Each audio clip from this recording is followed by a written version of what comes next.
The dawn light washed over the narrow Bronx street like a bruised peach glow, soft but unsettling, the kind of morning that felt too quiet to be innocent. Elena Brooks had been awake all night, sitting stiff on the edge of the couch with a thin blanket wrapped around her shoulders. The clock on the wall glowed 5:17 a.m. When she finally heard it, the distant growl of Garrett Dillon's Mercedes turning into their cul-de-sac. Her heart jerked painfully, a reflex she wished she no longer had. The headlights flashed across their apartment window before disappearing. She stood slowly, steadying herself. She already knew what she would see. Her husband, the polished Park Avenue creative director who loved talking about image and perfection, coming home in the same shirt he wore yesterday.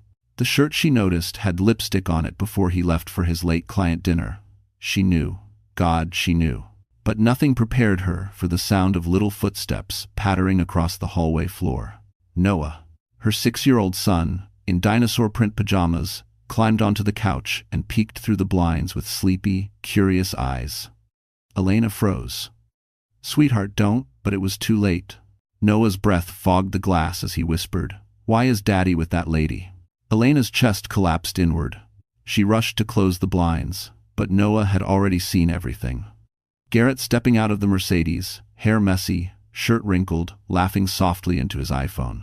And on the screen, smiling like she carried no shame at all, was Brielle Hart, the new copywriter from his company, the girl who always wore bold red lipstick, the same shade smeared on Garrett's collar. Elena felt the room tilt. Her palms went cold. She managed a shaky, "Come sit with Mommy," but Noah's small voice cut through the air again. "Is Daddy coming inside to say sorry?" The innocence stabbed deeper than any betrayal. Before she could answer, the front door creaked open. Garrett staggered in, smelling like oversweet perfume and cheap champagne. He froze when he saw them, Elena rigid, Noah curled beside her. His face hardened into that familiar mask, the one he wore whenever he needed to twist truth into something convenient. "I told you," he snapped, tossing his keys onto the table. "It was a work thing. Don't start drama in front of him." Elena swallowed her shaking. "He saw everything, Garrett." Garrett laughed a cold, sharp sound. "He's a kid, Elena. Kids imagine things." But Noah tugged her sleeve, holding up a scrap of paper from the coffee table, a blank sheet he'd been doodling on the night before. "Mommy," he whispered, "can I draw what Daddy did, so I don't forget?" Elena's breath hitched. Garrett stiffened. And in that fragile silence, something irreversible shifted. Because what Noah drew that very morning would not only expose the truth, it would soon appear on posters across the entire city. The apartment always felt smaller in the mornings, as if the walls pulled closer during the night. But on this morning, after Garrett's dawn return, the place seemed to shrink around Elena Brooks until she could barely breathe. Their Bronx walk-up had once felt like a stepping stone, a temporary stop before life finally got better. Now, it felt like a holding cell for a future that kept slipping farther away. Elena moved quietly through the kitchen, her fingers trembling as she set a bowl of cereal in front of Noah. She forced a smile that didn't reach her eyes. "Eat a little, sweetheart. You'll feel better." He nodded, still clutching his crayons. He'd already begun sketching what he saw, his small hand moving slowly, careful strokes forming shapes she didn't have the courage to look at yet. The air felt colder each time he dragged the red crayon across the paper. Elena turned her back to him, pretending to wash a mug in the sink so he wouldn't see the panic rising in her eyes. Her life hadn't been glamorous. She grew up in rural Alabama, raised by a single mom who worked double shifts at the diner until illness stole her strength. After her mother died, Elena packed her entire life into 2 suitcases and took a bus to New York with nothing but a community college degree and hoped that this city wouldn't chew her up like it did so many others. It had been hard. Rent was impossible. Jobs were competitive. She worked as a legal assistant downtown, spending her days buried under paperwork and her nights tutoring students to afford groceries. But she'd survived. She'd even let herself believe she was building something better. Then came Garrett, handsome, charming, full of promises. He treated her like she was the one person in the world he couldn't lose. She thought she'd finally found someone who saw her worth. But marriage turned those compliments into criticisms. Those gentle touches became cold distances. The man who once swore to protect her ended up protecting only his image. The worst part wasn't the cheating. It was the way he made her question her own reality. Now, with Noah's drawing taking shape behind her, Elena felt that old hollow ache. She was the weakest she'd been in years financially, emotionally, legally. With her mom gone, no siblings, and barely 2 close friends left in New York, she felt like she was standing alone on cracking ice. A soft sniffle behind her made her turn. Noah held up his picture. "Mommy, I drew it so you don't forget. Daddy said not to tell. But you always say secrets can hurt people." Her heart split. She knelt and cupped his face. "You did nothing wrong, you hear me?"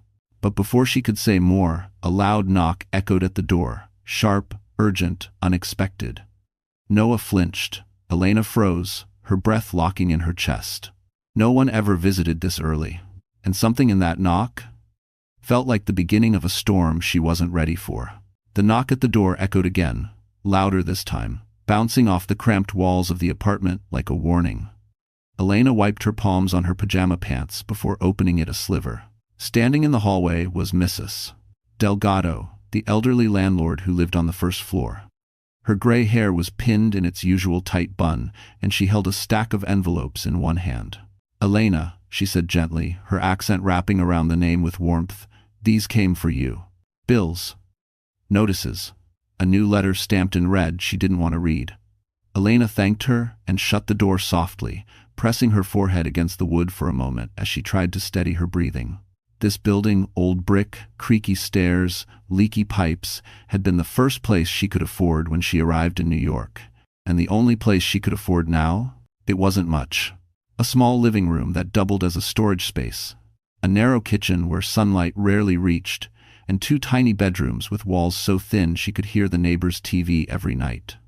But it was home, or at least it had been, before Garrett's betrayal poisoned every corner. She walked the length of the apartment slowly, taking in the details that shaped their daily lives. The faded rug bought secondhand from Craigslist. The tiny table with one wobbly leg. The cracked window that let in the icy December air. On the fridge, dozens of Noah's drawings layered on top of one another, smiling suns, crooked houses, stick-figure families holding hands. Now there would be a new drawing. One she wished she could tear into 1,000 pieces, but couldn't because it was the truth her son had witnessed. Outside the window, the Bronx buzzed with morning energy. Delivery trucks rumbled past. Commuters hurried toward the subway. The distant Manhattan skyline shimmered like another world, one Garrett inhabited effortlessly, while she stood here on the edge of survival. He spent his days in glass-walled offices, sipping designer coffee, attending meetings in conference rooms that overlooked Central Park. His suits were pressed, his shoes polished, his reputation spotless. Elena lived in a space where even a broken toaster felt like a crisis. Noah tugged her sleeve, bringing her back. "Mommy, are we late for school?" She checked the time. 7:52 a.m. If they left now, they might make it. She grabbed her worn tote bag and helped Noah into his jacket. As they walked down the stairs and stepped into the cold street, she spotted 2 teenagers across the block taping flyers onto a bus stop. Bright colors, thick paper. She didn't think much of it, just another neighborhood announcement. But she would. Minutes later, they pushed through the doors of Riverside Elementary. Warm air and the scent of crayons greeted them. Parents chatted in the lobby, kids rushed to cubbies, and the large display board featured artwork from last week's winter theme. Snowmen.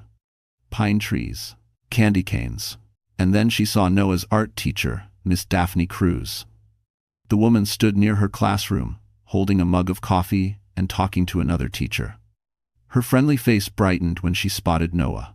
"What do you have there, buddy?" Miss Cruz asked gently as he lifted his drawing. Elena's stomach dropped, because the moment Miss Cruz's eyes landed on that picture, something in her expression changed. A flicker of concern, of recognition, of something Elena was not prepared to face. Garrett Dillon had a talent for making an entrance whether he deserved one or not. Even at Riverside Elementary, a place he rarely bothered to step foot in, his presence stirred a shift in the hallway. Maybe it was the expensive cologne, maybe the gleaming watch he always wore, or maybe just the way he walked as if every room owed him attention. Elena didn't expect to see him there. Not this early, not after the night he'd had. But at 8:13 a.m., Just as she was kneeling to zip Noah's backpack, the heavy glass door swung open, and in he strode, wearing pressed slacks and a shirt freshly changed, the red lipstick stain nowhere in sight. His hair was combed, his smile effortless, a master of pretending everything was fine. "Morning," he said coolly, as though hours earlier he hadn't stumbled into their home, smelling like another woman. "Thought I'd surprise my son." Noah's face lit up with that naive joy only children can afford. "Daddy?" Elena stiffened. Garrett crouched down, scooping Noah into a hug while subtly side-eyeing the drawing in his hand. That drawing. It was still visible, stick-figure Daddy near the dark car, the red-lipped woman holding his hand, Mommy crying in the doorway. "Hey, champ," Garrett said, voice tight. "What's this picture about?" His eyes darted toward Elena, warning flashing behind them. Noah answered innocently, "It's what I saw this morning." Elena saw Garrett's jaw clench. A storm was building beneath that polished exterior. Suddenly, Miss Cruz approached. "Mr. Dillon, I didn't know you'd be joining us today. Thanks for watching." Garrett flashed a charming smile, the one he used to win over clients, bosses, and anyone who mattered. "I like to be involved when I can." Then, with an edge only adults could hear, "Kids sometimes get imaginative." Miss Cruz held Noah's drawing delicately, as though it were fragile and important. "Actually," she said carefully, "children often express what they don't have words for yet." Garrett's smile flickered. Elena sensed danger, the kind that didn't scream. It tightened, quietly, like a rope around the throat. Garrett leaned closer to her, voice low so no one else could hear. "If this little misunderstanding spreads," he whispered, "I will make sure you regret it. You know how easily custody can shift. Judges don't like unstable mothers." Her breath hitched. That old fear, the one he'd used for years, slithered back into her ribs. "Garrett, he's just a child," Elena managed. "He saw what he saw. Jesus lesh. And you'd better pray no one else ever sees it," he shot back. But right then, something happened neither of them expected. Miss Cruz gently placed a hand on Noah's shoulder and spoke with quiet conviction. "Noah," she said, "would you like me to hang your picture on our class board? It's very expressive." Garrett's eyes widened. Elena felt his fury ripple like heat. Noah nodded shyly. "Yes, please, Miss." Cruz smiled warmly and carried the drawing toward her classroom, toward a wall where dozens of parents, teachers, and volunteers would walk by every single day. Garrett's voice dropped to a venomous whisper, each word dripping with threat. "Elena, do you have any idea what you've just allowed to happen?" And Elena realized this wasn't just a family problem anymore. It was the first crack in the perfect image Garrett spent years building. A crack that was about to split wide open. For the rest of the school day, Elena tried to bury herself in work at the law office, but her mind kept drifting to that drawing pinned inside Miss Cruz's classroom. A simple piece of paper. Crayon strokes. A child's honesty. But in Garrett's world, where every flaw had to be airbrushed, every mistake buried, that picture was a ticking bomb. She didn't know the explosion would come sooner than expected. At 3:11 p.m., her phone buzzed, a text from an unknown number. "Is this your kid's drawing?" Attached was a photo Noah's drawing, but not where she left it. It wasn't on the classroom board anymore. It was on a hallway bulletin board, a big one, right near the main office, where every parent walked past during pickup. Her heart slammed against her ribs. Elena rushed from the subway straight to the school, breathless as she pushed through the glass doors. Parents stood clustered in a murmuring half-circle around the bulletin board. Some whispered sympathetically, some judgmentally, some with the cruel curiosity people had when witnessing another family's pain. She felt the heat rising in her cheeks as she wove through them. There it was, Noah's drawing centered, smoothed out, highlighted with a gold star sticker Miss Cruz must have added. The crying mother, the messy-haired father, the red-lipped woman, the Mercedes, the Dawn son. A perfect crime scene illustrated by a child. A mother nearby whispered, "That poor woman. Imagine your kid drawing that." Another hissed, "Isn't that Garrett Dillon? I've seen him at fundraisers." Elena felt dizzy. Shame wrapped around her like barbed wire. Miss Cruz noticed her and hurried over, expression soft but steady. "Elena, I didn't mean for it to spread like this. The principal saw it and felt it fit today's theme. A week in my home." Parents asked whose it was. "I didn't name you, but people connected things quickly." "Azzy." Elena's throat tightened. You should have told me. I should have, Miss Cruz admitted, her face falling. But when Noah explained what he drew, I thought maybe it needed to be seen. Before Elena could respond, the glass entrance slammed open. Garrett. He stormed inside, jaw braced, hair perfect, suit crisp, looking every bit the polished executive except for the rage burning under his skin. Parents parted instinctively, like a wave rushing away from a predator. His eyes landed on the drawing. Then on Elena. What the hell is this? His voice cracked like thunder. Garrett, lower your voice, she whispered urgently. Oh, I'll lower it, he hissed, stepping close. You let our son air dirty laundry in front of half the damn school? I didn't. You should be ashamed, he growled. You're dragging us down with your insecurity. A few parents gasped. Miss Cruz stepped between them. Mr. Dillon, please. Stay out of this, he snapped. Noah peeked around the classroom door, eyes wide. Daddy? Garrett flinched, realizing he'd raised his voice in front of the one person he couldn't afford to scare. He smoothed his tie, painted on a fake smile, and crouched beside Noah. Hey, buddy. Daddy's just surprised. But Noah frowned. Did I do something bad? Garrett froze. Elena felt something inside her shatter. Of course not, she managed, kneeling beside him. Your drawing is honest. That's never wrong. Enders. Garrett stood slowly, eyes burning with a warning meant only for her. This ends now. But it wouldn't. Because someone else had already taken a picture of the bulletin board. And within hours, it would be everywhere. The photo of Noah's drawing didn't just circulate, it spread like wildfire. By evening, it was on 3 neighborhood Facebook groups, 2 parenting forums, and somehow even leaked into an Instagram Bronx Neighborhood Tea page followed by nearly 20,000 people. Elena didn't know this when she got home. She only knew she felt bone-tired, hollow, and terrified. The apartment was dim, the winter sun already gone. Noah sat at the table with his markers, humming quietly as he shaded in a tree on a new drawing. Elena wanted to join him, to pretend none of this was happening. But her phone buzzed and buzzed and buzzed until she finally picked it up. The first message made her knees weaken. Is this about your husband? Then another. Girl, are you okay? Then, painfully, your son didn't deserve to see that. She turned the screen face down, palms sweaty. Her vision blurred. The room suddenly felt too small, too suffocating, like the walls were folding inward. She pulled out a chair and sank into it, burying her face in her hands. The humiliation was too big, too heavy, too public. Garrett's key scraped the lock. Her chest seized. He entered with the swagger of a man, still convinced he controlled the narrative. He tossed his coat over a chair, ignoring Noah completely as he stalked to the kitchen. So, he said, opening the fridge, you had one damn job. Keep our personal life private.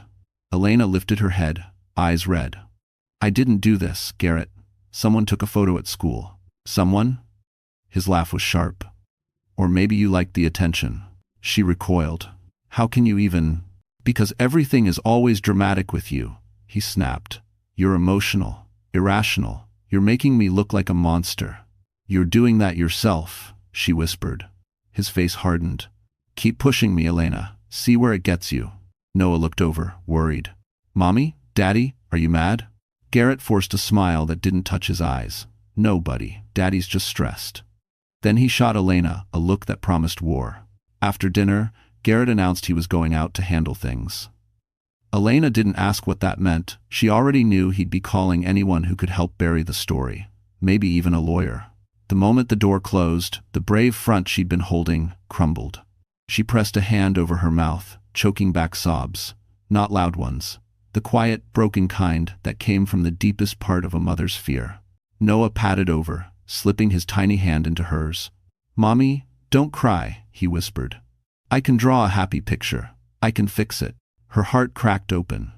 She pulled him close, holding him as if he were the only solid thing in her world. I'm okay, baby, she lied. Mommy's okay. But she wasn't. Because 10 minutes later, her phone buzzed with a new message, one that made her blood run cold. Ma'am, this is the school. We need to speak with you in person tomorrow morning, about the drawing. If we Toms of loves. By the time morning came, Elena felt as if she hadn't slept in years. Her eyes were swollen, her body heavy, her nerves raw. She dressed Noah, packed his backpack, and walked him to school with hands that trembled despite her best efforts to steady them.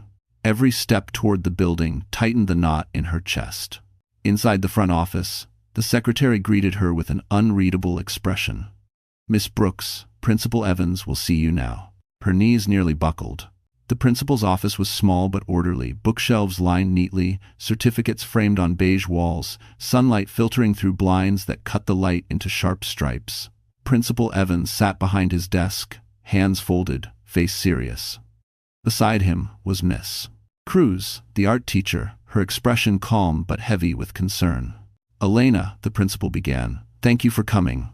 We need to talk about Noah's drawing." She nodded, though her throat was tight. "I understand." Miss Cruz leaned forward gently. "Before we discuss anything else, I want you to know Noah is safe. He's not in trouble. His drawing just questions." Elena swallowed hard. "Questions?" Principal Evans slid a printed photo across the desk. It was the image circulating online. The drawing. The crying mother. The red-lipped woman. The dawn. And beneath it, someone had commented, "This poor kid. Someone call CPS." Elena's stomach dropped. No, this isn't." Principal Evans lifted a hand. "Let me assure you, no one from our school contacted Child Protective Services. But when something like this goes public, we have an obligation to document it. If the wrong person interprets this the wrong way, it could bring them here." Her breath evaporated. Miss Cruz reached out, placing a supportive hand on Elena's arm. "That's why I asked to be part of this meeting, because there's something you need to know." Elena blinked, confused. "What do you mean?" Miss Cruz took a slow breath. "Last year, I went through training on how trauma shows up in children's artwork. And Noah's drawing isn't random. It has patterns. Patterns I've seen before in kids who've witnessed things they shouldn't have. Patterns that point to distress." Elena's throat tightened. "I never wanted him to see anything. I tried to shield him." "I believe you," Miss Cruz said gently. "But the drawing itself shows fear, confusion. And that's not your fault. That's a reaction to instability." Principal Evans nodded. "Our concern is Noah's emotional environment. Not Elena. Not her parenting. But the environment, the one Garrett poisoned." Elena pressed a hand to her chest, trying to breathe. "What happens now?" "We're recommending," Evans said carefully, "that Noah meets with the school counselor for regular check-ins, and that you consider documenting anything that may contribute to his distress." Miss Cruz added softly, "Starting today." Elena felt her vision blur. "Document? Anything that happens at home. Anything Garrett says or does. Anything Noah witnesses," Miss Cruz explained. "Because if this escalates, and it might, you'll need proof you're protecting your son." The words sliced through her. If this escalates, it already was. Before she could respond, a knock sounded at the office door. And when it opened, Garrett stood there.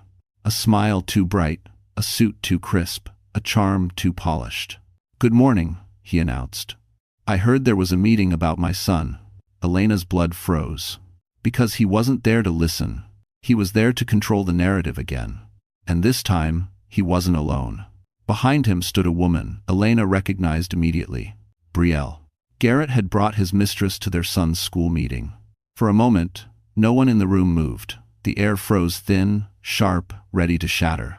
Garrett stood proudly in the doorway as if he owned the entire school, his hand resting lightly on Brielle Hart's elbow. She entered with a bright, sugary smile, the kind meant to disguise venom. Her red lipstick, always red, looked even bolder under the fluorescent lights, the very same shade from Noah's drawing. Elena felt heat surge up her neck. Bringing the mistress here wasn't an accident. It was a message. "Sorry we're late," Garrett said smoothly, tightening his fingers around Brielle's arm. "Since there were concerns about Noah's interpretation, I thought it was best to bring someone who can clarify what actually happened yesterday." Principal Evans stiffened. Miss Cruz looked appalled. Elena whispered, "You brought her here? To a meeting about our son?" Garrett flashed a cold smile. "She was with me yesterday. Naturally, she can verify there's been a misunderstanding. Thanks for watching." Brielle gently tucked a strand of hair behind her ear, feigning shyness. "I'm just here to help." she said softly, though her eyes slid to Elena with dripping satisfaction. Principal Evans cleared his throat, visibly uncomfortable. Mr. Dillon, Miss Hart, this is a sensitive conversation. Typically, only legal guardians are allowed. Garrett cut in. Brielle is part of my life, which means she's around my son. She has every right to be here. Something in Elena cracked. Around your son? She repeated, voice trembling but dangerously calm. You hardly spend time with him. And now you're bringing her, the woman from the drawing, to a meeting about his emotional distress? Brielle jumped in gently. Elena? Noah must have misunderstood what he saw. Garrett and I were working late, nothing more. The patronizing tone, the fake empathy, it was too much. Miss Cruz leaned forward, eyes sharp now. With all due respect, Miss Hart, Noah didn't misunderstand. His drawing is coherent. Children don't invent details like this for fun. Garrett's jaw tightened. Are you questioning my integrity? I'm questioning the well-being of your son, Miss Cruz replied firmly. Which is why we suggested counseling and documentation. Garrett scoffed. Counseling? Documentation? He's 6. He drew a picture. Let's not blow it into a crisis, because Elena gets dramatic. The insult hung in the air. Elena gripped the arms of her chair to stop from shaking. You think this is about me? Garrett, Noah heard us fighting. He saw you with her. He's confused. He's hurting. Brielle's smile flickered just for a second, revealing a flash of guilt or fear or calculation. Principal Evans gently interjected. Mr. Dillon, Miss Brooks, this is not about blame. It's about what's best for Noah. And frankly, this, he gestured toward Brielle, is highly inappropriate. Garrett's mask fell. His voice sharpened. You can't tell me how to parent my son. Actually, Evans said calmly, I absolutely can if it affects his emotional health. A tense silence followed. Then Brielle, voice wavering just slightly, whispered, Garrett, maybe we should step outside. No, he snapped. I'm handling it. He turned to Elena, eyes cold. If you push this narrative, if you embarrass me again, I will take Noah. I will get the best legal team money can buy, and you'll lose. Elena's breath vanished. His threat was not empty. He had money, connections, and an ego desperate to protect itself. Miss Cruz leaned toward Elena subtly and whispered, Document that. Every word. Elena nodded. Her heart was breaking, but her resolve was hardening. Because as Garrett and Brielle stormed out of the office, something clicked into place inside her. This wasn't a marriage anymore. This was war. And she wasn't going to be the one who lost. By the next morning, the situation had shifted from frightening to catastrophic. Elena arrived at the Manhattan law office, where she worked an aging mid-rise on Lexington Avenue, with buzzing fluorescent lights and drafty hallways. She'd barely set her tote bag down when her supervisor, Miss Langford, appeared at her desk with a tight smile that never meant anything good. Elena, could we speak in my office? Her stomach dropped. Inside, the blinds were half closed, casting slanted shadows across a stack of case files. Miss Langford folded her hands on the desk, lips pursed. I received a call this morning from a client. A very high-profile client. She paused. Garrett Dillon. Elena's chest went numb. He says there's a public situation involving your son. Something about a drawing, something that may reflect instability at home. She said the words carefully, almost rehearsed. He expressed concern about how this might affect our firm's image. Elena's breath caught. Miss Langford, my personal life shouldn't. I agree, the woman interrupted gently. But clients don't always differentiate, and Mr. Dillon implied he may reconsider renewing his company's contract with us. Elena froze. She knew Garrett could be manipulative. But this, sabotaging her job? Miss Langford lowered her voice. For now, I have to place you on temporary leave. It's not a termination, just time to handle things at home. Her ears rang. Temporary leave meant no paycheck. Rent, groceries, school lunches, everything slipped through her fingers. She left the office trembling, stepping onto the freezing street as taxis honked and strangers brushed past. The world moved at its usual New York pace, indifferent to the collapse of her life. Her phone buzzed. A message from Garrett. If you stop letting the drawing spread, I'll tell the firm to reinstate you. Elena leaned against the brick wall, breath shaky. He was cornering her from every direction publicly, financially, emotionally, a strategy he knew she couldn't fight. Except, she wasn't alone. At school pickup, Miss Cruz met her outside. The art teacher's warm face tightened with concern. "Elena, are you okay? You look pale." Elena told her everything: the job suspension, Garrett's threats, the client call. Miss Cruz's expression darkened. "He's trying to break you, so you won't fight back." Elena exhaled shakily. "It's working." "No, Miss," Cruz said firmly. "Not while I'm here." She reached into her bag and handed Elena a small notebook. "This is for you. Start writing things down, every message, every threat, every comment. Time, date, details. This isn't paranoia. This is protection." Elena stared at the empty pages, swallowing emotion. "Thank you." But hope wavered as she and Noah walked home. Bills waited on the table. Rent was due in 2 weeks. The fridge held only enough food for 3 days. Noah held her hand tightly, sensing her fear without understanding it. "Mama," he whispered, "did I make trouble because I drew that picture?" She knelt beside him, forcing a steady voice. "No, baby. You told the truth. That's never wrong." But later, alone in the dark apartment, Elena finally broke. The tears came hard, unstoppable, everything she'd been holding and crashing over her at once. Financial ruin, job suspension, Garrett hunting her from the shadows. She had never felt this powerless. Yet as she cried, one truth rose through the wreckage. If Garrett was willing to destroy her this completely, then he was hiding something far worse. And she would soon learn exactly what. That night, the Bronx apartment felt colder than winter itself. The radiator rattled weakly in the corner, barely pushing out warmth. Elena wrapped herself in a blanket, but nothing could quiet the tremor in her hands. The job suspension, the bills, Garrett's threats. It all piled onto her chest like a 100-pound stone. Noah slept in the next room, his small snores drifting softly into the hallway. She envied his peace. She wished she could slip back into that innocence before lies, before betrayal, before fear. But adults don't get that luxury. She sat at the kitchen table, flipping open the notebook Miss Cruz had given her. The blank page stared back, demanding truth she barely had the strength to write. She lifted her pen. "Threat Hashon. Garrett says he'll take Noah if I humiliate him again." Her handwriting shook. She wiped tears with the back of her hand and kept writing. "Threat #2, called my job, had me suspended. Threat #3, said I caused trouble, told me to be grateful he's patient." Each word dug deeper into her ribs, but with each line, something shifted inside her pain, turning into clarity. She had been small for years, quiet, careful, afraid, but this was survival. Suddenly, the apartment door slammed open. She froze. Garrett. He marched in with the confidence of someone who believed he could walk into any room and own it. His tie was loosened, his eyes sharp with irritation. "You didn't answer my calls." Elena braced herself. "I didn't have anything to say." "Oh, but I do." He tossed his coat across the chair, pacing like a predator ready to strike. "I had to spend half my day doing damage control at the agency. Do you know what clients sent me? Screenshots of that stupid drawing." Elena's stomach dropped. "Garrett, I didn't." "Don't," he snapped, finger raised. "Don't pretend you didn't want attention. You always play the martyr. Poor Elena, the delicate wife." Her voice trembled. "Garrett, you're scaring me." "Good," he sneered. "Maybe you'll finally listen."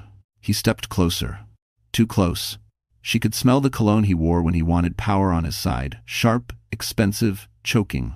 "I talked to a lawyer today," he said, voice dropping to ice.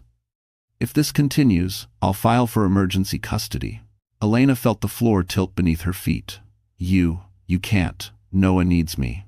"What he needs," Garrett hissed, "is stability. And you can't even hold a job now, can you?" The words hit like a slap. "He saw you with your mistress," Elena whispered. "He saw what he thought he saw," Garrett corrected coldly.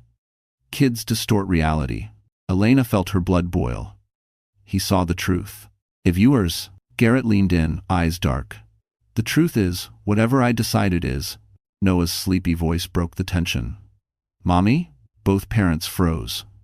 Noah rubbed his eyes, stepping into the hallway. "Why are you shouting?"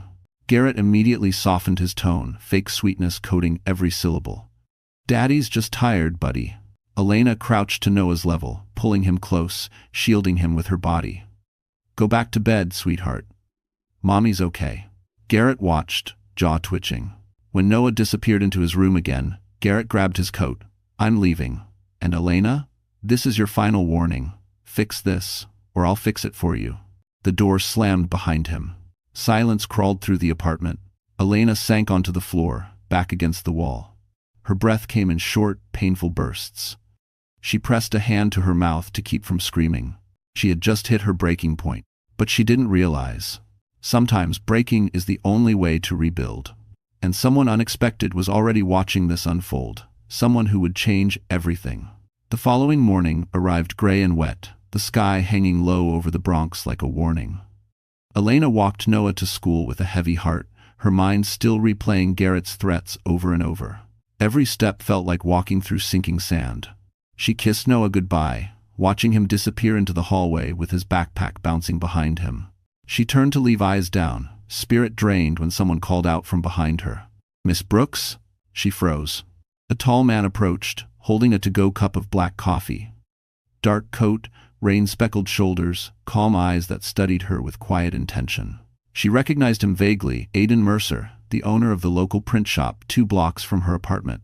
She'd seen him around, repairing window displays, talking kindly to elderly neighbors, offering kids free stickers. But she'd never exchanged more than polite nods. Today, he wasn't nodding. He was watching her like he already knew something was wrong.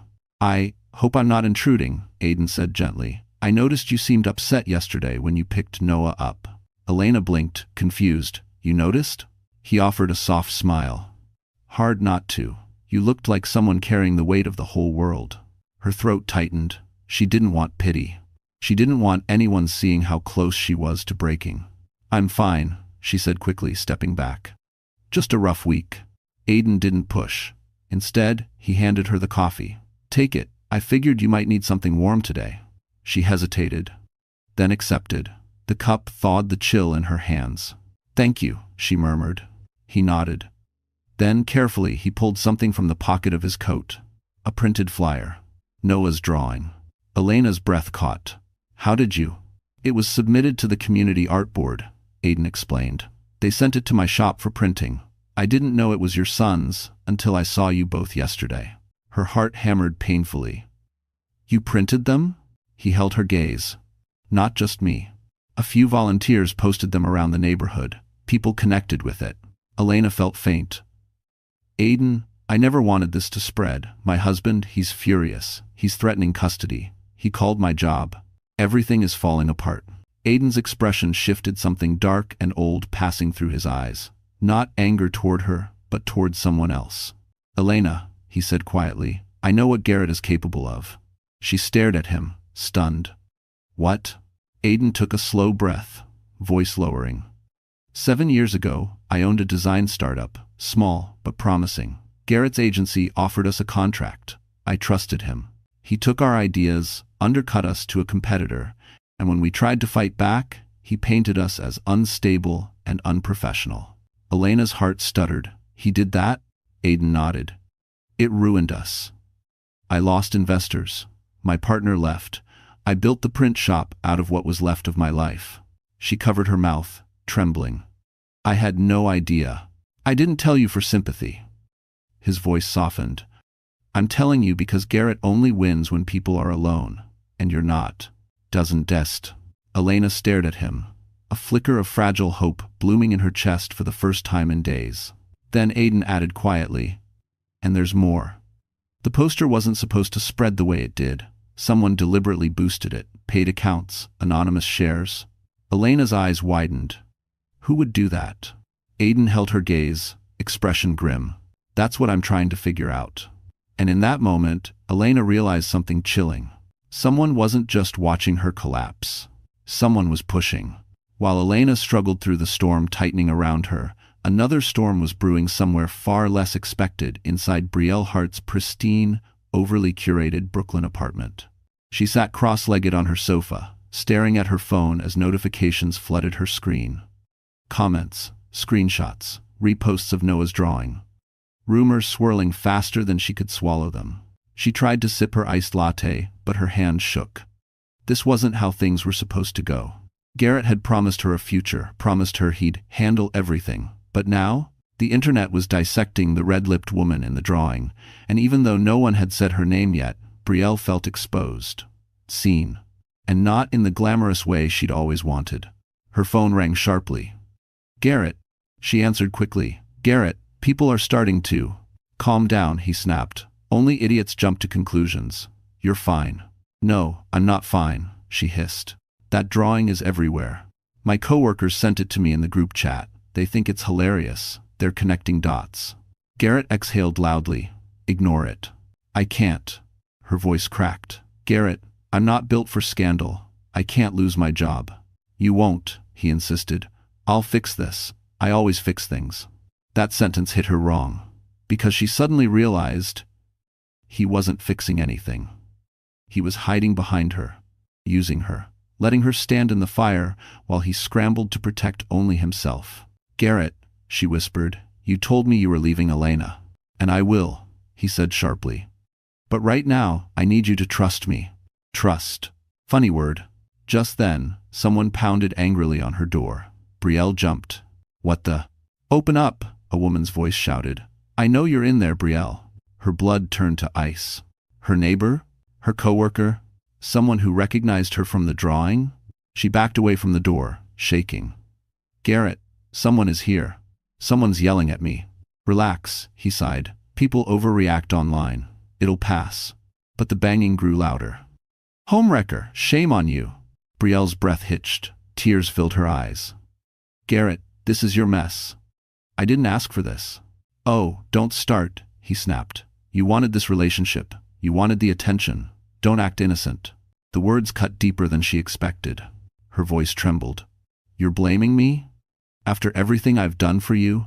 Garrett scoffed. "Please, you were convenient. Don't make it something it's not. Convenient. Like trash, easily replaced." Something in Brielle broke. Quietly, with shaking fingers, she tapped her screen and hit record. "Say that again," she whispered. "Are you serious?" Garrett barked. "Fine. You were convenient. A distraction, that's all." Brielle closed her eyes, recording every arrogant syllable. Every lie. Every betrayal. Every piece of evidence he didn't realize she was collecting.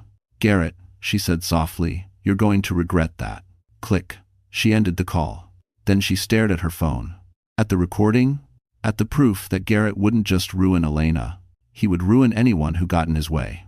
Brielle began to sob ugly, broken sobs. Not because she loved him, but because she finally saw who he truly was. And she realized she'd been helping a monster.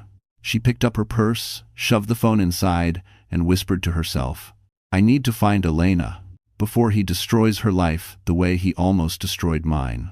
The school gym buzzed with noise that Saturday morning, filled with folding chairs, craft tables, and the warm hum of parents chatting over donated pastries. Riverside Elementary was hosting its annual Winter Community Showcase, a small event meant to highlight student art and raise funds for after-school programs. It was usually wholesome, quiet, predictable. Not today. Not with Noah's drawing now a neighborhood phenomenon. Elena walked in holding Noah's hand, her nerves stretched paper-thin. She had hoped, prayed, the attention might die down before this event. But the moment she stepped through the doors, she felt eyes turn. Conversations paused. Whispers flicked through the air like sparks. "That's her. The mom from the poster. Poor kid. Did you see the drawing? I heard the husband cheated." "No, someone said she cheated." Elena swallowed hard. Noah squeezed her hand tighter. "Miss." Cruz rushed over, offering a warm, grounding smile. "I'm glad you came. Noah's art is on display. He deserves to feel proud." Elena nodded shakily. "Thank you for everything." As they approached the art wall, Elena's stomach twisted. There it was framed neatly between two snowman collages. Noah's drawing. Still raw. Still painfully honest. Still impossible to ignore. Suddenly, a voice barked across the gym, slicing through the chatter. "Elena!" Her heart dropped. "Garrett." He strode toward her with the furious confidence of a man who'd lost control and couldn't stand it. His designer coat hung open, his eyes sharp, scanning the room like it was an enemy territory. and walking 2 steps behind him, Brielle. But something about Brielle was different today. No red lipstick, eyes puffy, shoulders tense, almost afraid. Garrett stopped inches from Elena, ignoring the fact that half the gym was watching. "You had one job," he seethed under his breath. "Take that drawing down." Elena stood straighter. "I can't erase what our son saw."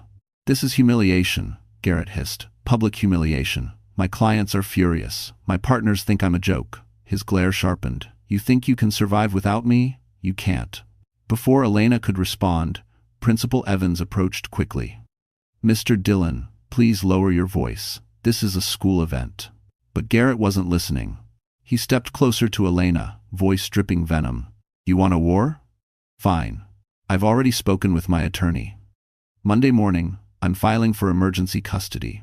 Elena felt the world tilt. Gasps rippled through nearby parents. Noah's small hand trembled in hers. Then, a sudden voice cut in sharply. "No, you're not." Everyone turned. It was Brielle. She stepped forward, hands shaking but eyes steady. "Garrett, stop lying. Stop pretending you're innocent. You told me you'd spin the story and make Elena look unstable." 7.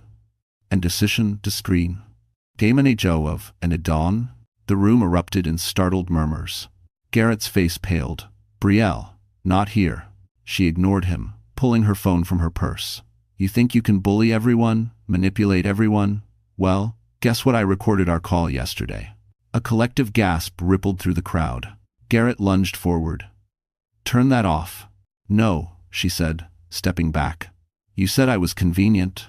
Remember? That you'd bury Elena? That you'd take Noah because she was emotional?" Elena's heart pounded as parents leaned in, horrified. Brielle's voice cracked, but she held firm. "This woman is not unstable. She is the one raising that child. She is the one protecting him. And you," she pointed at Garrett, voice shaking with rage, "you're the one destroying your family." The gym fell silent. Garrett's mask shattered for the first time. Eyes wide, jaw clenched, exposed. Principal Evans stepped forward, voice low but firm.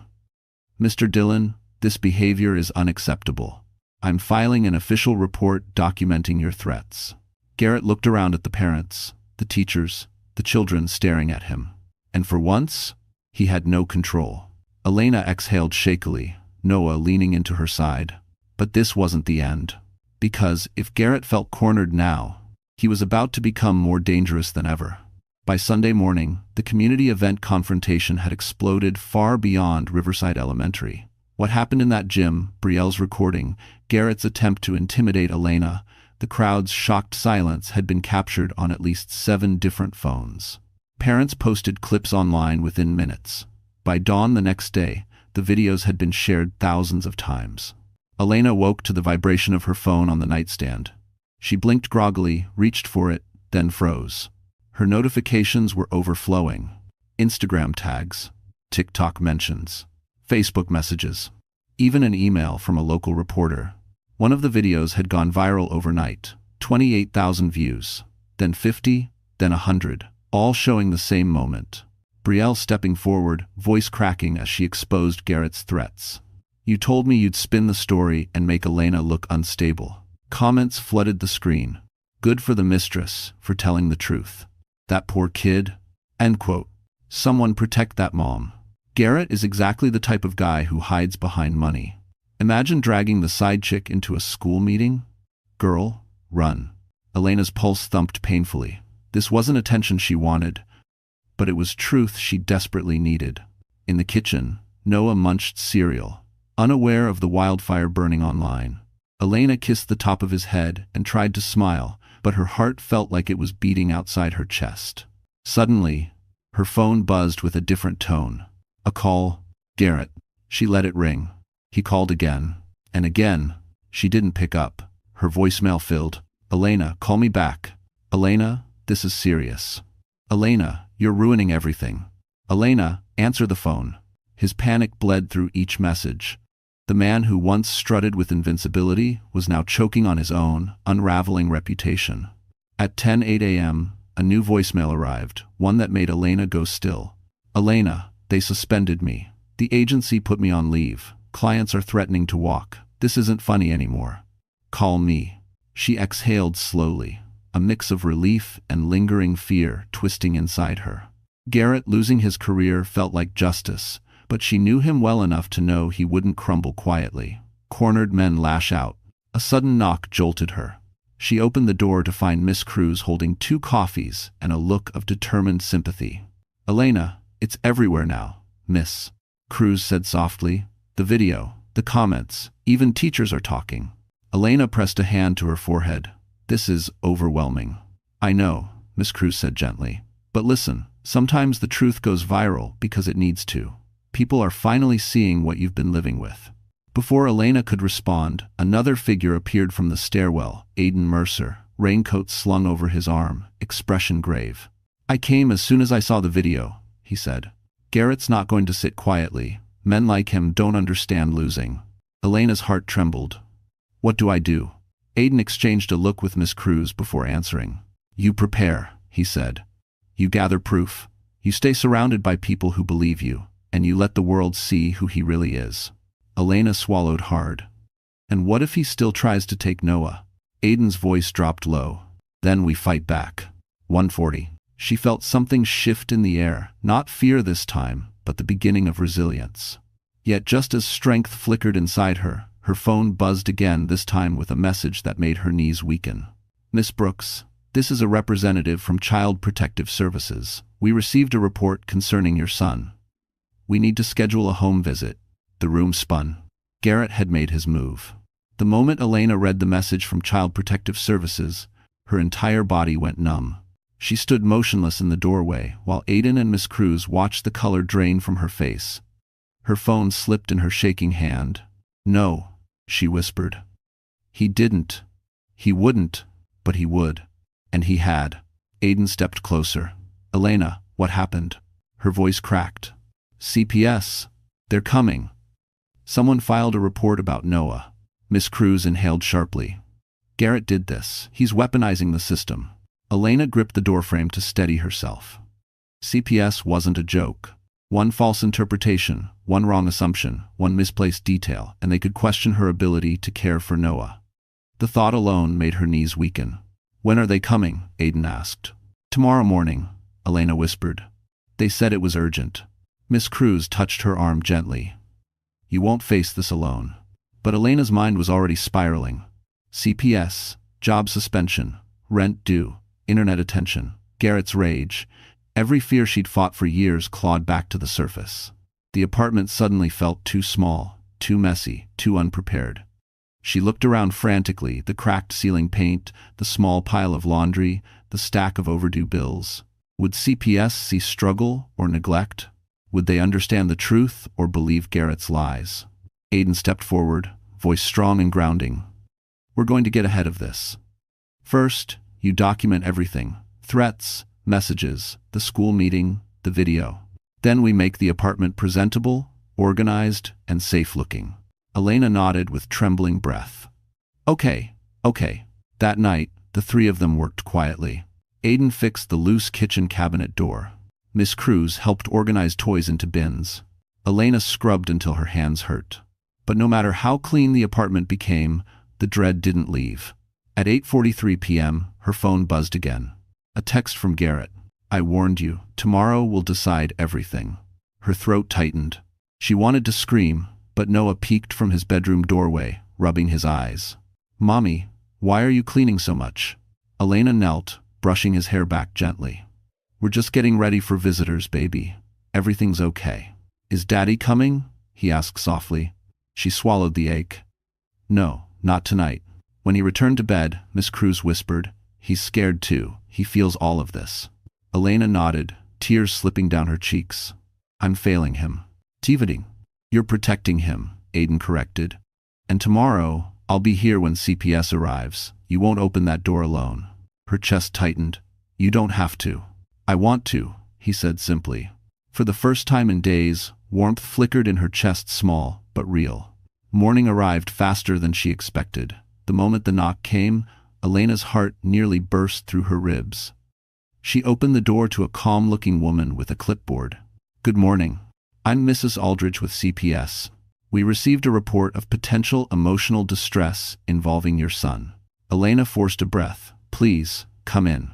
The woman stepped inside, looking around with clinical eyes, observing the walls, the kitchen, the living room, the photos, the drawings. Then her gaze landed on one drawing in particular. Noah's drawing. The drawing. Her expression changed.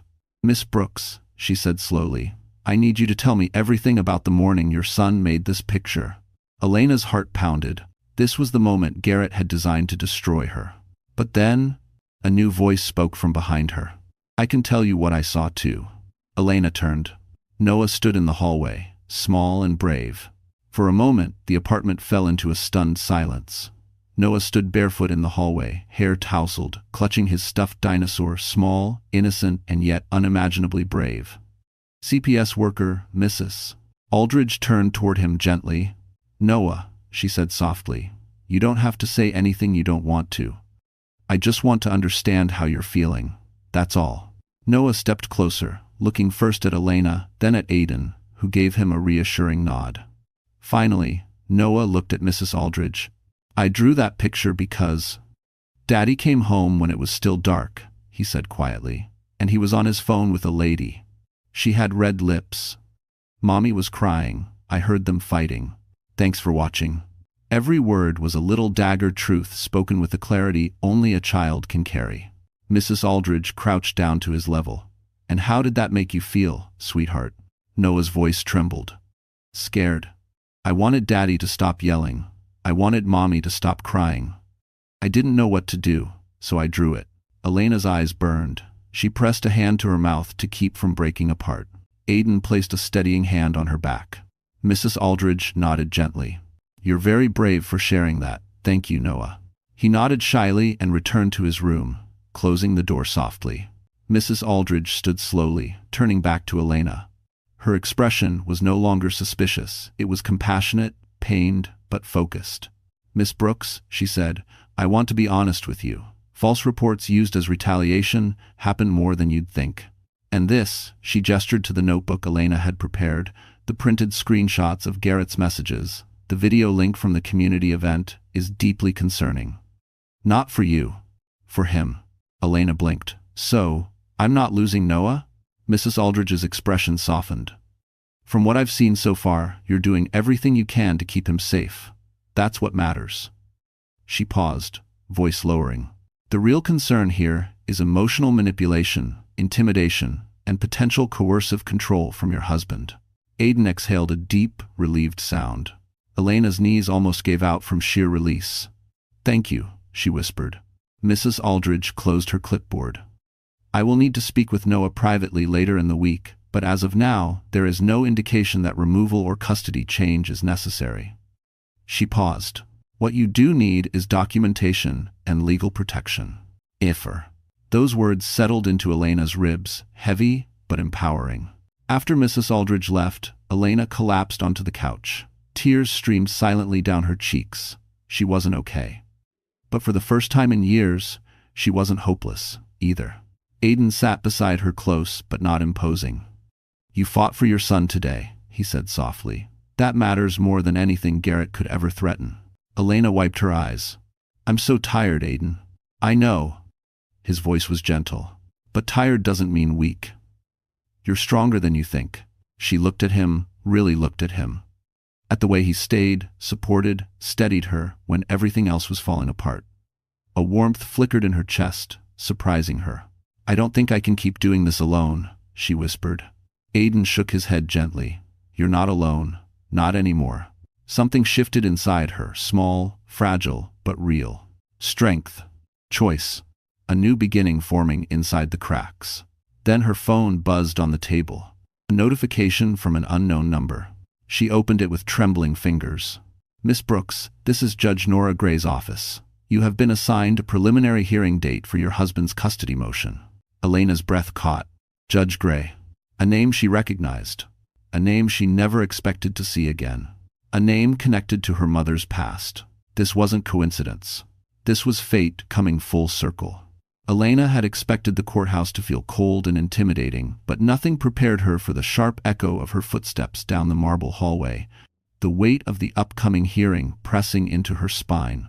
She clutched her folder of evidence, screenshots, messages, the video, Miss Cruz's written statement as if it were the last life vest in a storm. Aiden walked beside her, steady and solid, wearing a pressed shirt and a quiet determination. He wasn't family, he wasn't a lawyer, but he showed up for her in a way no one had since her mother died. "You ready?" he asked softly. "No," she admitted, "but I'm here." They reached courtroom 4B. Elena's breath caught when she saw Garrett waiting outside with his attorney, a slick man in a tailored suit worth more than her monthly rent. Garrett shot her a thin, mocking smile, the kind that said he still believed he'd win.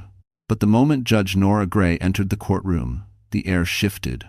She was older, now silver streaks in her hair, stern expression, eyes sharp with experience. But Elena recognized her immediately. She had met her once, many years ago. Back when Elena's mother, gentle, exhausted, endlessly kind, worked as a caretaker for the judge's elderly mother. Judge Gray had adored Elena's mom. And Elena could only pray, she remembered. "Case of Dillon versus Brooks," the clerk announced. Garrett's lawyer rose first. "Your Honor, we are seeking emergency temporary custody due to concerning emotional instability in Miss Brooks' home environment." Judge Gray raised a hand sharply. "We will determine facts, not accusations." The lawyer faltered. Elena's attorney, a volunteer from the legal clinic Claire recommended, stood next. "Your Honor, we believe this motion is retaliatory. We have documented evidence of Mr. Dillon's manipulation, threats, and coercion." The judge adjusted her glasses. "Approach." And for one, both attorneys placed documents before her. Garrett's lawyer smirked confidently, but that smirk evaporated as Judge Gray flipped through the pages. First, screenshots of Garrett's threats. Then, the school report. Then, Brielle's written statement, attached with the recording transcript. Then, the viral video. The judge's face grew colder with each page. Finally, she looked up. "Mr. Dillon," she said, voice cutting like steel, "do you deny making these statements?" Garrett swallowed. "Your Honor, those were taken out of context. My wife." "Ex-wife," Elena corrected quietly. "Soon, anyway." Judge Gray nodded approvingly. "Duly noted." Garrett's eyes flicked toward Elena, venomous. The judge folded her hands. "I personally knew Miss Brooks' mother. She cared for my family with compassion and integrity for years. If Elena is anything like her, I find these allegations highly doubtful." Garrett's lawyer stiffened. This was not the direction they expected. Judge Gray continued. "What I do see is a pattern of psychological pressure, intimidation, and retaliation from you, Mr. Dillon." Garrett's face drained of color. "In light of the evidence, the emergency custody request is denied." A collective breath rippled across the courtroom, Elena's breath, Aiden's. Even Miss Cruz, who had slipped into the back row, exhaled in relief. Judge Gray wasn't finished. "Furthermore, Mr. Dillon is ordered to attend anger management classes and parental conduct monitoring. Until further evaluation, his visitation with Noah will be supervised." Garrett shot to his feet. "This is ridiculous." "Sit down," Judge Gray commanded. Her voice shook the room. He sank back, fury burning under his skin. Elena's chest loosened for the first time in weeks. Relief hit her so hard her knees nearly buckled. Aiden steadying her hand beneath the table was the only thing that kept her grounded. The judge tapped her gavel. "Next steps will be determined at the custody evaluation. Court is adjourned." As the room emptied, Garrett glared at Elena, shaking, humiliated, unraveling. "You think this is over?" he growled quietly. Elena lifted her chin. "No," she whispered, "it's just beginning." And for the first time, she felt strong enough to fight back. The weeks following the court hearing felt like stepping into a world Elena had forgotten existed, one where she could finally breathe without fear tightening her chest.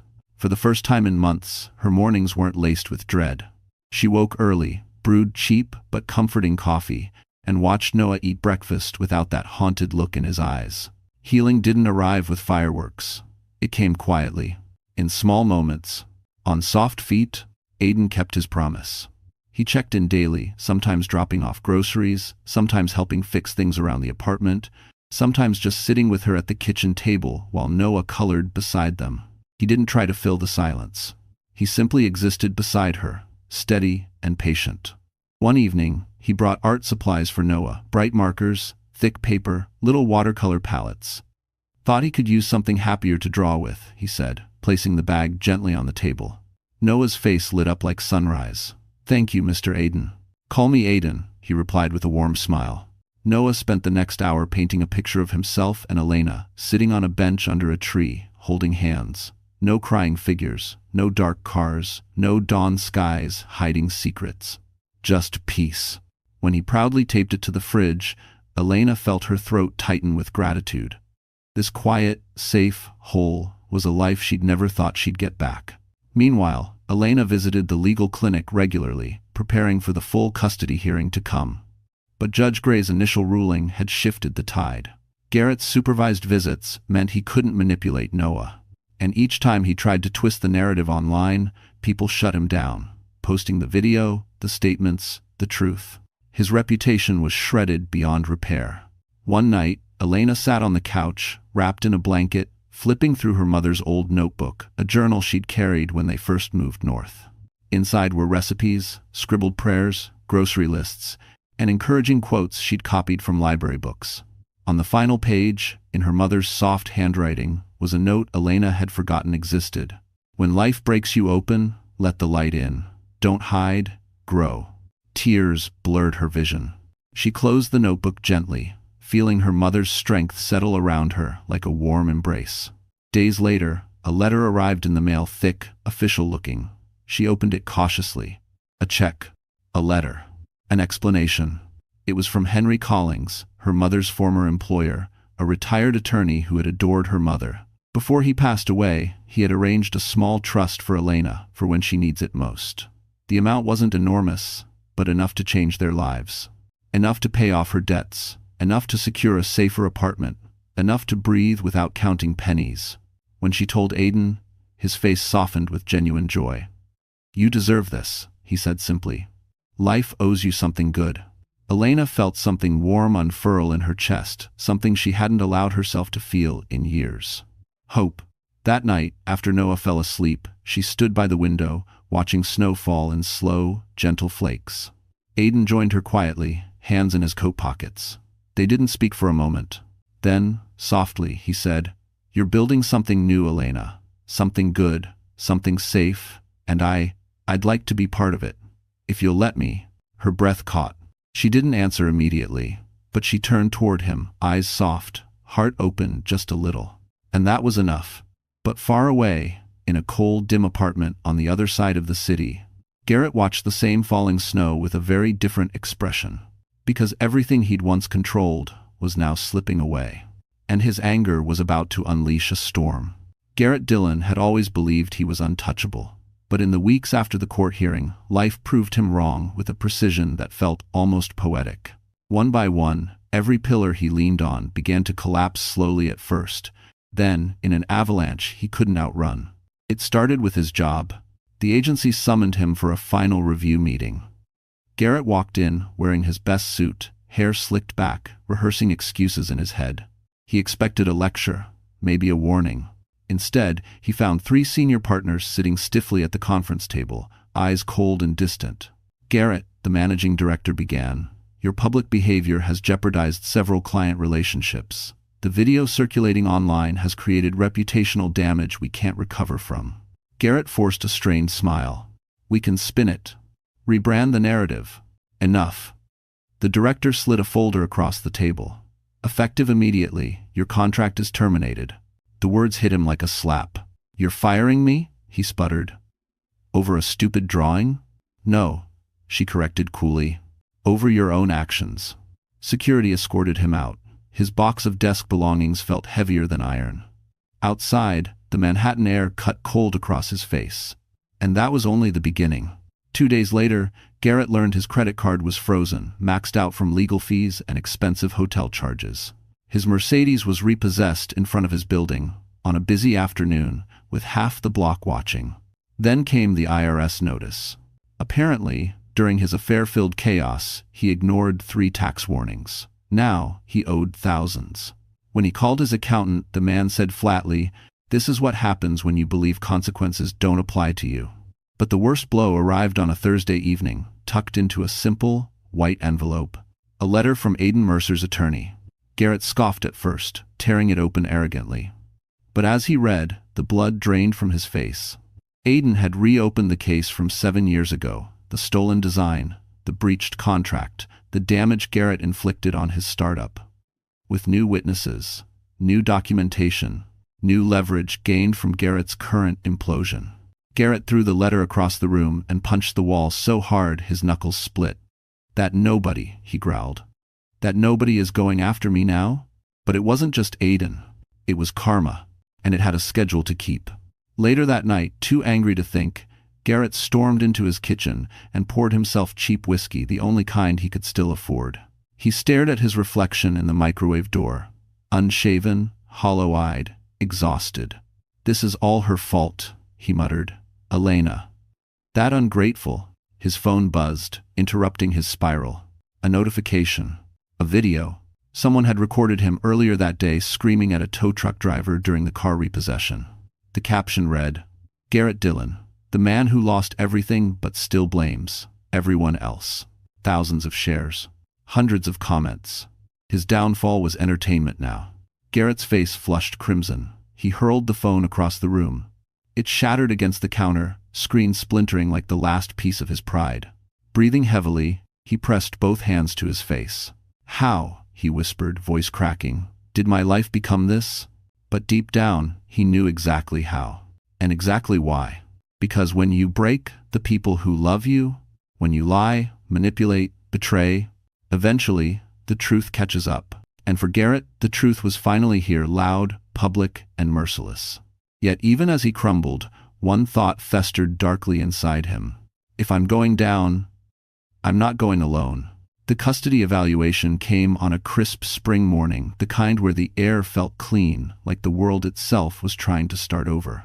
Elena arrived early at the courthouse with Noah's small hand in hers, and Aiden walking quietly beside them. She felt nervous, yes, but she also felt something new. Something she hadn't felt in years. Strength. Garrett arrived late, rumpled, unshaven, eyes bloodshot. Whatever pride he had left clung to him like a thinning thread. The supervised visits had gone poorly. Noah barely spoke to him. And each time Garrett tried to charm the evaluator, his frustration betrayed him. In courtroom 7C, Judge Gray took her seat as everyone settled. She surveyed the courtroom, lingering just a second on Elena, a silent recognition passing between them.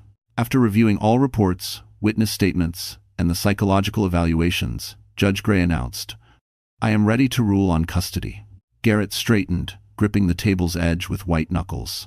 Elena held her breath. Noah Brooks will remain in the full physical and legal custody of his mother, Miss Elena Brooks. Mr. Dillon will continue supervised visitation twice monthly until further review. Gasps whispered through the room. Garrett stumbled back in his chair, face crumpling with disbelief. "Your Honor, this is insane. I'm his father." Judge Gray cut him off sharply. "A father protects. A father stabilizes. A father prioritizes the child, not himself. Your actions have shown otherwise." Garrett opened his mouth again, but the judge raised her gavel. "This ruling is final. Bien denon." End quote. Elena exhaled, tears spilling silently as Noah hugged her waist. Aiden placed a steady, warm hand on her back. Garrett didn't leave quietly. As they exited the courthouse steps, he stormed toward them. "Elena, you think you've won? This isn't over. I'll appeal. Aiden stepped between them, voice calm but steel-edged. "Enough. Walk away, Garrett." Garrett scoffed bitterly. "You think she wants you? The savior? You're nothing." Elena stepped forward before Aiden could answer. "Garrett," she said softly, "this isn't about winning or losing. This is about protecting our son from the damage you caused." She paused. "You can't hurt us anymore." Her voice didn't shake. For the first time, Garrett did. He looked at her, really looked at her, and saw a woman he could no longer control. His rage sputtered into exhaustion, and he finally turned away, swallowed by his own downfall. That was the last day he held any power in her life. The months that followed were the beginning Elena deserved. She moved into a brighter apartment thanks to the small inheritance from her mother's former employer, one with sunlit windows and a quiet courtyard where Noah played after school. She returned to work at the law office, Reinstated after clients apologized for believing Garrett's lies.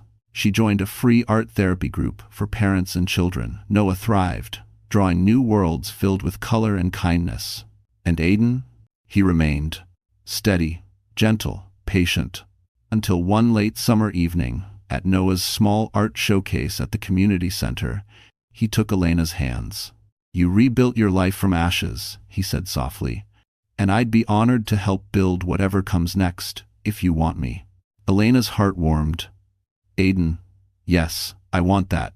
I want you." Noah, overhearing, tugged Aiden's sleeve. "Does this mean you'll stay with us? Like, family?" Aiden smiled and knelt.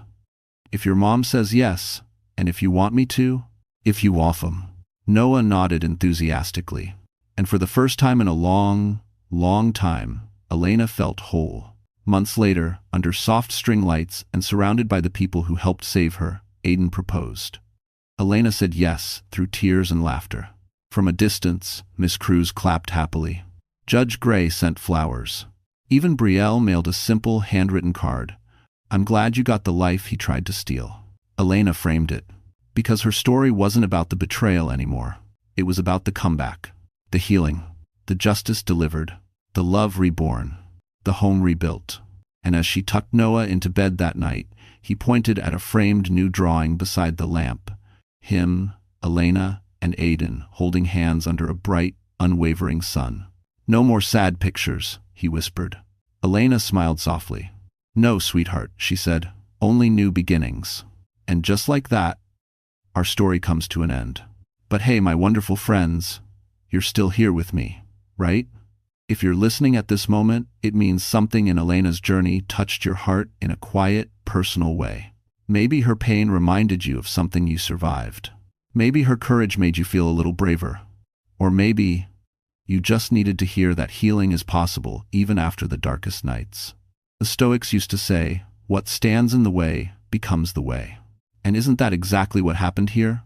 Every wound, every betrayal, every fear became the very path that led Elena toward freedom, truth, and love. Marcus Aurelius wrote, "You have power over your mind, not outside events."